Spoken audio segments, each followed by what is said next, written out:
नमस्कार दोस्तों। Exam current news में आपका एक बार फिर से स्वागत करता हूँ। आप लोगों को जैसा कि पता है कि मैं पेट्रोल पंप से जुड़ी हुई जानकारी की वीडियो लाता रहता हूँ। तो आज भी मैं एक नई जानकारी के साथ एक नया वीडियो लाया हूँ आपके लिए। तो आज इस वीडियो में हम डिस्कस करेंगे कि अगर सारे कैंडिडेट डिस्क्वालीफाइड हो जाते हैं, ग्रुप 1 के हों, चाहे ग्रुप 2 के हों, चाहे ग्रुप 3 के हों, अगर सारे कैंडिडेट डिस्क्वालीफाइड हो जाते हैं तो फिर उनका क्या होगा और क्या प्रोसेस है? क्या उनका ड्रॉ दोबारा होगा? क्या उस पे दोबारा से आवेदन किए जाएँगे? या फिर जो कैंडिडेट रिजेक्ट हुए उन्हीं का दोबारा से ड्रॉ होगा? क्या प्रोसेस रहेगा? इसमें ये इस सारे वीडियो में आज मैं इसी टॉपिक पर डिस्कस करने वाला हूँ। तो जो लोग मेरे चैनल पर नए हैं वो मेरे चैनल को सब्सक्राइब कर लें ताकि अगली वीडियो की नोटिफिकेशन भी आपको मिल जाए, और बेल आइकन को ज़रूर प्रेस करें ताकि सबसे पहले आपको नोटिफिकेशन मिले। तो मैं ये सारी चीज़ें बहुत एब्जॉर्ब करके वीडियो बनाता हूँ। ऐसा नहीं कि मैं कुछ भी बोलता हूँ, तो ये एकदम सटीक वीडियो बनाता हूँ। और आप मेरी प्लेलिस्ट में जाके और भी इससे रिलेटेड वीडियो देख सकते हैं। मेरे चैनल पे जाके वो प्लेलिस्ट में विजिट करेंगे तो वहाँ पेट्रोल पंप की बहुत सारी वीडियो मिल जाएंगी आप लोगों को। तो कोई भी जानकारी हो या फिर कोई डाउट हो तो आप वहाँ देख सकते हैं। अगर वहाँ पे अब आप संतुष्ट नहीं हो तो आप मुझे कमेंट कर सकते हैं। तो जितेंद्र कुमार यादव नाम के एक शख्स ने मुझे कमेंट किया था कि सर, अगर तीनों कैंडिडेट डिस्क्वालीफाइड हो जाते हैं तो उस कंडीशन में क्या होगा? तो आज हम इसी वीडियो पे डिस्कस करेंगे कि क्या होगा उन कैंडिडेट्स का। तो चलते हैं आपको अपने टॉपिक की तरफ। तो ये बहुत ही अच्छा क्वेश्चन है। मुझे बहुत से कमेंट आए थे सेम टाइप के कि अगर तीनों कैंडिडेट डिस्क्वालीफाइड हो जाते तो क्या होगा उनका। तो अलग अलग वीडियो पे यही सेम क्वेश्चन था और अलग अलग कैंडिडेट की तरफ से ये क्वेश्चन किया गया था। तो मैंने इस क्वेश्चन को शॉर्ट लिस्ट किया और इस पर वीडियो बनाने का सोचा, क्योंकि ये जानकारी सबको मिलनी चाहिए। तो मैं ले चलता हूँ आपको कि कौन लोग थे वो डिस्क्वालीफाइड हुए और फिर उनका क्या हुआ।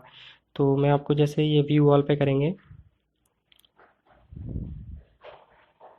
तो यहाँ पे जैसे मैं कोई भी ये सिलेक्ट कर लेता हूँ, ये वाला IOCL का है।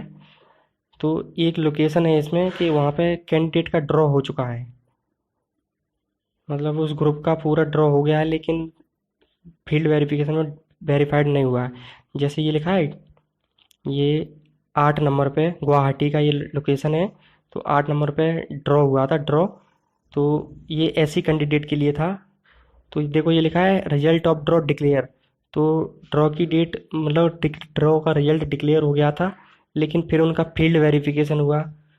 जिसका भी सिलेक्शन हुआ होगा उसका फील्ड वेरिफिकेशन हुआ, फिर उसका डॉक्यूमेंट वेरीफाइड हुआ, फिर फील्ड वेरिफिकेशन हुआ, फिर उसको फेल हो गया उसमें। तो उस कैंडिडेट को ग्रुप 3 की तरह ट्रीट किया गया। देख लीजिए कि कौन कौन कैंडिडेट थे उसमें। जैसे कि ये कैंडिडेट थे, इसमें अब सबके जो इसमें से किसी एक बंदे का सिलेक्शन हुआ था, यहाँ पर सिलेक्ट लिखा था लेकिन वो फेल हो गया, तो इसलिए NA लिखा आ रहा है, यानी कि अभी कैंडिडेट यहाँ सिलेक्ट नहीं हुआ है कोई, क्योंकि जो सिलेक्ट हुआ था वो फील्ड वेरिफिकेशन में फेल हो गया। तो फील्ड वेरिफिकेशन में फेल हो जाने के बाद क्या होता है कि उस कैंडिडेट को ग्रुप 3 की तरह ट्रीट किया जाता है। मतलब उस कैंडिडेट को ये माना जाता है कि उसके पास वो नहीं है, जगह नहीं है, वो डिस्क्वालीफाइड माना जाएगा। तो अब जैसे ग्रुप 3 में डाल दिया उस कैंडिडेट को, फिर उसके बाद अगला कैंडिडेट का बुलाया जाता है, सिलेक्ट किया जाता है, उसको भी डिस्क्वालीफाइड कर दिया। फिर अगले ग्रुप को, ऐसे सारे कैंडिडेट डिस्क्वालीफाइड हो गए। तो यानी कि उन सारे कैंडिडेट्स को अब ग्रुप 3 में डाल दिया जाएगा। ग्रुप 3 में मतलब यानी कि उसके पास कोई ज़मीन नहीं है, यानी कि जो ज़मीन थी वो तो फेल हो गई ना। तो यानी कि जो ज़मीन फेल हो गई तो यानी वो उस ज़मीन से तो दोबारा अप्लाई करेगा नहीं। तो यानी कि गवर्नमेंट का जो OMC कंपनियाँ हैं उनने सोचा कि यानी इसके पास अब ज़मीन नहीं है, तो उसे ग्रुप 3 की तरह ट्रीट करेंगे। अब ग्रुप 3 में क्या होगा कि ये बिल्कुल नहीं होगा कि दोबारा से आवेदन होंगे उस लोकेशन पे कि एप्लीकेशन फॉर्म फिल कर सकते हैं कोई भी कैंडिडेट, ऐसा कुछ नहीं होगा। जितने वो 10 कैंडिडेट थे, वो 10 कैंडिडेट को ड्रॉ होगा दोबारा से, केवल ड्रॉ होगा दोबारा से, ना कि एप्लीकेशन दोबारा से भरना पड़ेगा। ऐसा कोई प्रोसेस नहीं होने वाला है। एप्लीकेशन आपको बिल्कुल नहीं भर रहा है, ना किसी साइट मतलब किसी पर्टिकुलर बंदे के लिए वो साइट खोल सकते हैं कि लो एप्लीकेशन भर लो, ऐसा कुछ नहीं होने वाला। जो कैंडिडेट डिस्क्वालीफाइड होते गए उनको ग्रुप 3 में डालते गए, ग्रुप डिस्क्वालीफाइड होते गए ग्रुप 3 में डालते गए। तो जैसे वो ग्रुप 3 में सारे कैंडिडेट पहुंच गए तो उनने देखा कि अब तो ऐसा कोई कैंडिडेट बचा नहीं, ना ग्रुप 1 का बचा, ना कोई ग्रुप 2 का बचा, ना कोई ग्रुप 3 का बचा कि जिसके पास ज़मीन हो, क्योंकि जो थे उनकी डिस्क्वालीफाइड हो चुकी है। तो जो डिसक्वालीफाइड हुए कैंडिडेट वो ग्रुप 3 की तरह ट्रीट किए गए, उनका ड्रॉ अगेन होगा। और ड्रॉ की डेट आपको भली भांति पता है कि कब आने वाली है, आचार संहिता के बाद। आचार संहिता मतलब चुनाव पूरे फिनिश हो जाएंगे, रिजल्ट आ जाएगा उनका, तो उसके बाद वो ड्रॉ की डेट आएगी उनके पास। ड्रॉ की डेट मैसेज या जीमेल के जरिए देते हैं, जैसा कि फर्स्ट टाइम को आपको ड्रॉ की डेट आई थी, जैसे इस लोकेशन पे जो अभी मैंने दिखाया था उस पर ड्रॉ हो चुका था। तो जो पहले ड्रॉ के लिए ईमेल आया था कि आपको इस जगह पे ये डॉक्यूमेंट लेके ड्रॉ होगा, तो इसी तरीके से फिर उससे पहले 15 दिन पहले सब लोगों को एक मैसेज और आएगा कि अपनी जगह का अरेंजमेंट करें। तो आप इस बार वो जगह जो डिस्क्वालीफाइड हुई है उसको तो कभी मत उसे ले जाना कि उसके कि वो दोबारा से वेरीफाइड हो जाएगी, क्योंकि वो तो डिस्क्वालीफाइड हो चुकी। तो दोबारा से अगर आपका सिलेक्शन होता है तो अगर वही ज़मीन आप दिखाते हो तो फिर से डिस्क्वालीफाइड होगी, यानी कि आपको एक नई ज़मीन लेनी पड़ेगी। लीज पे लो या कैसे भी लो, खरीद लो, कुछ भी करो, यानी कि आप सारे कैंडिडेट को, ग्रुप 3 के सारे कैंडिडेट को, जो ग्रुप 1 से ग्रुप 2 से ग्रुप 3 में जो गए हैं डिस्क्वालीफाइड के थ्रू, उन सारे कैंडिडेट्स को एक मैसेज आएगा कि आप अपनी जगह को अरेंजमेंट करिए। तो आप अपनी जगह को अरेंजमेंट कर लेंगे, फिर ड्रॉ होगा आपका, फिर उस ग्रुप 3 में से किसी एक बंदे का सिलेक्शन होगा, फिर उसका वेरिफिकेशन होगा डॉक्यूमेंट का। डॉक्यूमेंट वेरीफाइड तो लगभग सबके ही हो जा रहे हैं, इसमें ऐसा कोई वो नहीं है। लेकिन क्या होता है कि जब फील्ड वेरिफिकेशन होता है और वो डॉक्यूमेंट से कंपेयर करके देखते हैं कि इसने एप्लीकेशन फॉर्म तो भरा है अपने नाम से, लेकिन ज़मीन तो किसी और के नाम से शो हो रहा है, तो फिर वो देखते हैं कोई रिलेशन तो नहीं है। तो आपके जो आधार कार्ड होगा, फोटो आईडी कार्ड होगा, उस पे आपके पापा का नाम है और उस नाम से भी ज़मीन नहीं है, मम्मी का नाम है उस नाम से भी ज़मीन नहीं है, यानी कि कोई रिलेशन नहीं है। तो इस कंडीशन में वो डिस्क्वालीफाइड हो सकते हैं। तो जो ज़मीन आप अरेंजमेंट करोगे तो फिर उसका ड्रॉ होगा उस कैंडिडेट का, तो वो अपनी ज़मीन खरीद के, वो नई ज़मीन उसने अरेंजमेंट की होगी, उसको उसके डॉक्यूमेंट प्रस्तुत करेगा उनको, तो वो फिर फील्ड वेरिफिकेशन होगा। फिर वो अगर ज़मीन उनके लिए सूटेबल है और उनके अकॉर्डिंग है और उनकी लोकेशन में एज इट इज़ आती है, तो उस कैंडिडेट को पेट्रोल पंप सैंक्शन कर दिया जाएगा।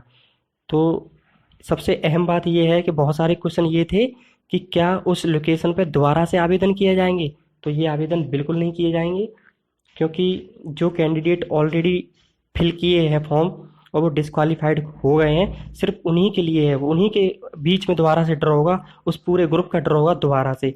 लेकिन ऐसा कोई मतलब साइट की तरफ से या ओएमसी की तरफ से ऐसा कोई नोटिस नहीं आया है कि जिसमें दोबारा से एप्लीकेशन फिल होंगे। और ये केस बिहार में एक बार हो चुका है, मतलब आचार संहिता से पहले, कि वो उस लोकेशन पे 5 कैंडिडेट थे, ग्रुप 1 का एक था, बाकी ग्रुप 3 के थे।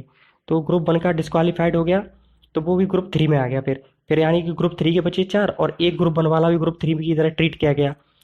तो फिर उनका ड्रॉ दोबारा से हुआ, और फिर जिस जिस किसी का भी सिलेक्शन हुआ उसने अपने डॉक्यूमेंट दिखाए और मतलब वेरीफाइड करवाए, और उनका लैंड वेरिफिकेशन हुआ और वो पेट्रोल पंप सैंक्शन हो गया। तो यानी कि उस लोकेशन पे कोई दोबारा से एप्लीकेशन नहीं भरा गया था, जो 5 लोग थे वही 5 लोगों के बीच में दोबारा से ड्रॉ हुआ था। तो मैं आशा करता हूँ कि आप लोगों को समझ गए होंगे जो मैं समझाना चाह रहा हूँ। और जितेंद्र यादव जी का ये कमेंट था, मतलब उनने 2-4 बार मुझे कमेंट किया था, मतलब काफ़ी रिक्वेस्ट की थी, तो मुझे लगा कि हाँ ये क्वेश्चन जेन्युइन है और इसका जवाब देना चाहिए। तो हालांकि मैं उनको कमेंट में रिप्लाई कर सकता था, लेकिन मैंने ये सोचा कि ये सारे लोगों को पता होना चाहिए जो मेरे से जुड़े हुए हैं, जो मेरे चैनल पर विजिट करते हैं पेट्रोल पंप से रिलेटेड, तो उन सबको ये जानकारी होनी चाहिए कि अगर वो डिस्क्वालीफाइड हो जाते हैं तो उनको ज़मीन कैसे अरेंज करनी है और किस तरीके से दोबारा से वेरीफाइड कराने डॉक्यूमेंट। तो आपको वो ज़मीन तो बिल्कुल नहीं दिखानी जो डिस्क्वालीफाइड हो चुकी है, क्योंकि वो दोबारा से वेरीफाइड तब होगी जब वो वेरीफाइड की कंडीशन में होगी, और वेरीफाइड वो होगी नहीं क्योंकि वो ऑलरेडी डिस्क्वालीफाइड ज़मीन है। तो इसलिए एक नई ज़मीन खरीदना और उसके डॉक्यूमेंट उन्हें प्रोवाइड कराना, और फिर ये डिस्क्वालीफाइड हो जाने के बाद एक अहम बात है कि ये डिस्क्वालीफाइड हो जाने के बाद आपको एक नई ज़मीन अरेंजमेंट के लिए मैसेज आएगा। तो ये ऐसा कोई नहीं है कि वो डेट एप्लीकेशन फॉर्म भरने से पहले की हो या कुछ हो, क्योंकि वो तो जो डेट आपने ज़मीन दिखा चुके हैं वो डेट पहले की थी और वो डिस्क्वालीफाइड हो गई, तो उससे कोई मतलब नहीं रहा। तो अब नई ज़मीन आपको दिखानी है तो उसका कोई मतलब नहीं है, वो आज की डेट का लीज हो या फिर अगले 10 दिन बाद लीज हो, उससे डेट से कोई फ़र्क नहीं पड़ता। डेट से फ़र्क जब पड़ता है जब आप पहली बार एग्ज़ाम फॉर्म, वो मतलब ये एप्लीकेशन फॉर्म फिल किया, और तब वो डेट से पहले की ज़मीन होनी चाहिए थी, लेकिन अब वो डिस्क्वालीफाइड हो गया।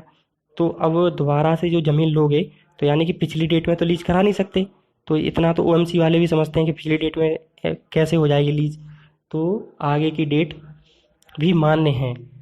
तो आशा करता हूँ कि आप लोगों को मेरी वीडियो पसंद आई होगी, और ये जानकारी अगर आपको अच्छी लगे तो मेरे चैनल को सब्सक्राइब करें और इस वीडियो को लाइक करें। और मिलते हैं अगले वीडियो में एक नई जानकारी के साथ। तब तक के लिए नमस्कार। जय हिंद।